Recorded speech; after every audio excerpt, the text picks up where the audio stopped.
Lori Vallow-Daybell, the so-called Doomsday Cult Mom. Her two kids are missing. She's charged with desertion, and she's in jail waiting for her prelim, waiting for her trial, also waiting for the end of the world. Now, what order those things are going to happen in? I know the prelim will be before the trial, but I don't know if the world is going to end before the prelim, after the prelim, before the trial, or after the trial. We'll have to wait and see.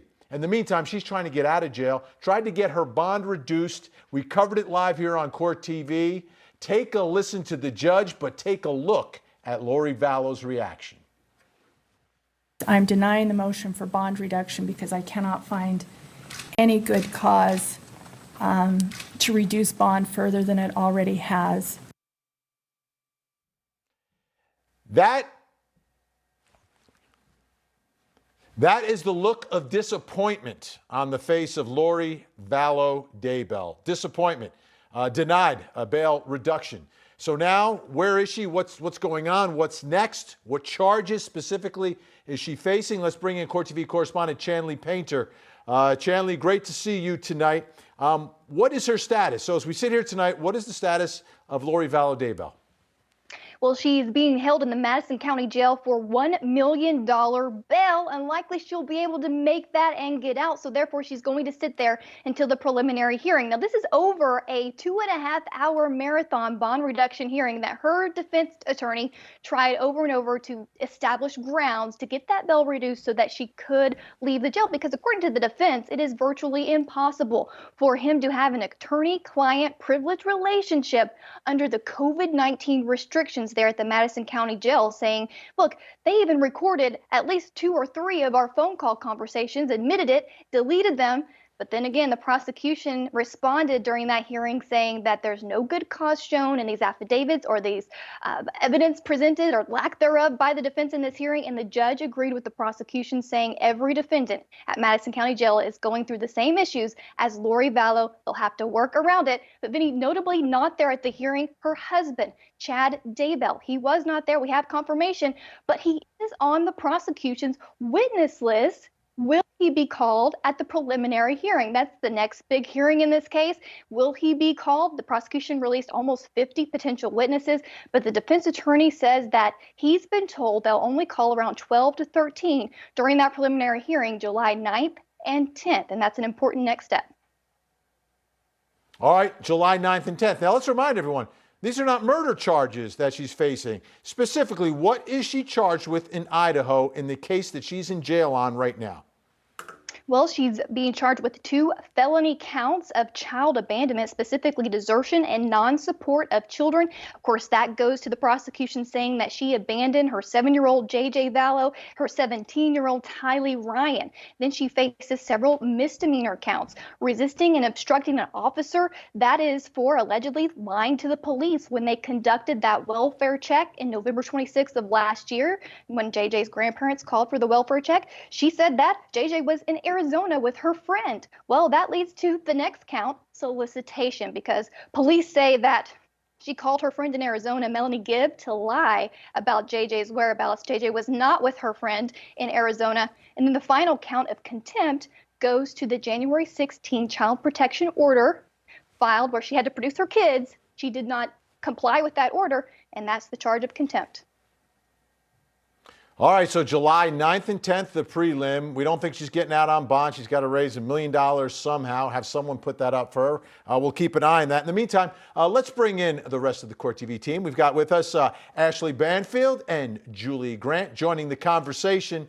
And, you know, I watch Court TV all the time, okay? I watch it. You know, we do the show here. I watch the replay just to see how everything went, right?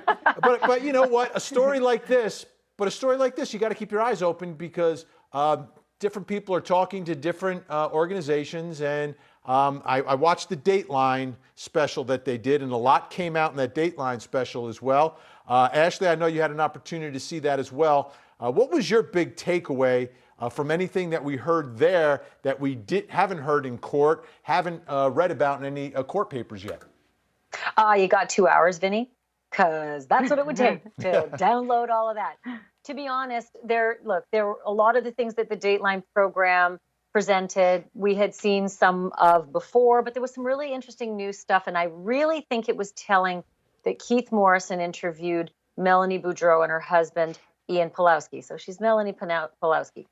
But her demeanor in being asked about all of these coincidences and all of these marriages all at the same time and all of these desertions of former spouses and then all of these dead people and missing people. You know, her response was so cavalier. She said, actually, there's no cult.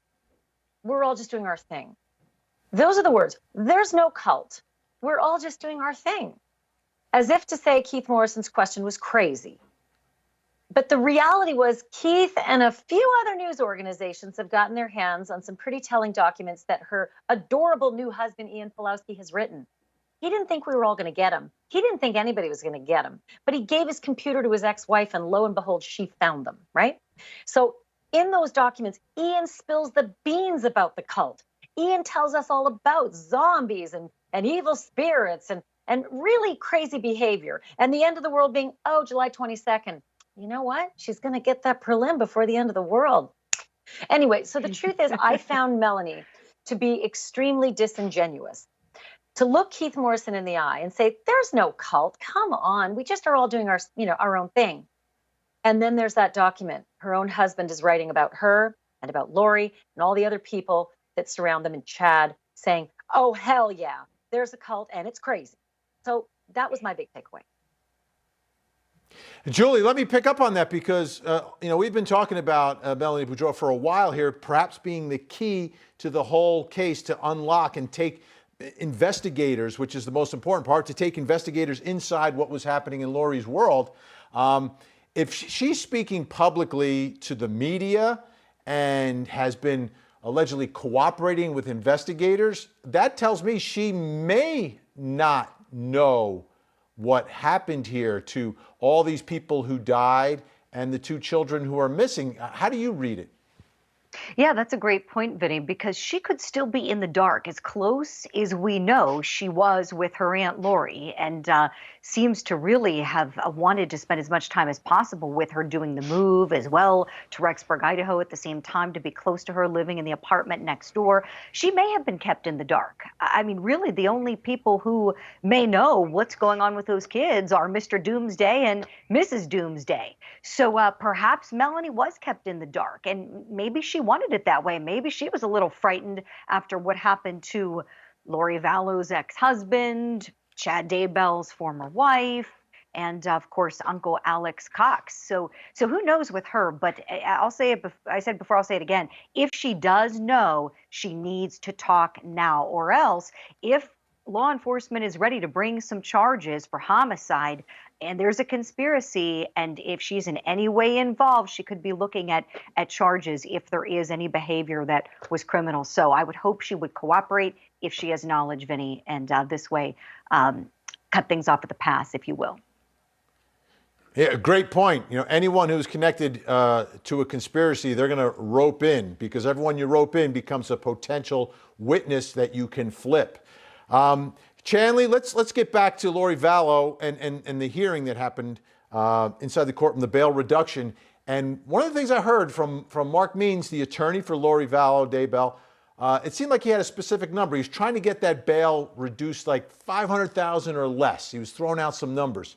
Do we have any indication as to the magic of those numbers? Right. Well, he did release a couple of statements. He spoke to some of the media and gave us some insight into why he would want it less than $500,000. And he says, quote, "There's not a lot of goodwill for his client, Lori Vallow, as she's sitting in the Madison County Detention Center right now. There are not a lot of people that are willing to step up and participate or put their name down or on a co-sign sheet to help acquire $1 million for the bond. $1 million bond here is much more difficult than in Los Angeles, where the average home is $1.3 million. It's a little more difficult to come up with the equity to make that happen here." He's referring to Rexburg, Idaho. And then he says the $500,000 puts it in a more reasonable range for what the client might possibly do, but there's no guarantee they could even meet that. Vinny, at the end of the hearing, he was asking the judge for around $100,000 to $250,000, and of course she shot him down. Yeah, and I guess reading into that is, okay, we want to put up a house or something. Not unusual, Julie Grant, for that to be done, for someone to get out on bail. You come up with creative ways to secure the money. Maybe you have your own house, which Chad may have, or friends, relatives, members of the church, followers may be willing to do that. But $1 million, you're going to need a bunch of houses out there in East Idaho. Oh yeah, no, absolutely, and some willing bail bondsmen too, who are willing to help out with that as well. And I've read some reports, Vinny, and a lot of people want to steer clear of her for obvious reasons, and you can't blame them. And she is certainly a flight risk. So for a bail bondsman, that's their biggest risk, right? Is not being able to find that client. And so with her, she already, went off to Hawaii, had her nice wedding. Not a care in the world as to where those kids are. I mean, big picture, Vinny, this is really frightening because when you think about it, it's not like Lori Vallow and Chad Daybell are pointing the finger at someone else saying, oh my gosh, maybe the kids were kidnapped, or, oh, we don't know what occurred. We last saw them when. It's not like they're pointing the finger at anybody else. So that tells me, okay, maybe these kids are, option number one, hopefully somewhere safe with someone secretly caring for them. We can hope for that. Or the other two options, which are bad, is that they are dead or they were sold, something like that. So really, really dreadful possibilities when you think big picture in these beautiful children, Vinny. Chanley, another issue we've been talking about a lot is, and it came up in court, that he's representing Chad and Lori Vallow-Daybell. Did he address that at all? And what did he say? Yeah, he did address that. An interesting answer, too. He says, quote, there's obviously complications when it comes to representing a married couple, but there's also complications and conflicts when you represent someone like Lori and you don't represent someone like Chad. It's trading one set of problems for potentially another set of problems. Ashley, I'm sorry. I don't know what to make of that. And laugh. I can't believe this guy. He knows that the Attorney General of Idaho has reached out to the local prosecutor to say, we're going to work together here in looking at murder, conspiracy to commit murder, and attempted murder. He knows that's all circulating, right? He knows he may have two clients whose trials could be severed or could be together. It's dumb. It is just dumb, D-U-M, dumb. And so I got to be honest, I don't know that this guy eventually is going to be, by the way, I hope you know that's a meme, that I don't really spell dumb that way. This guy is going to have to figure out how to work with these two clients differently, because there is a whole world of hurt coming down on them. And the fascinating part is, do you see this picture that we're looking at here?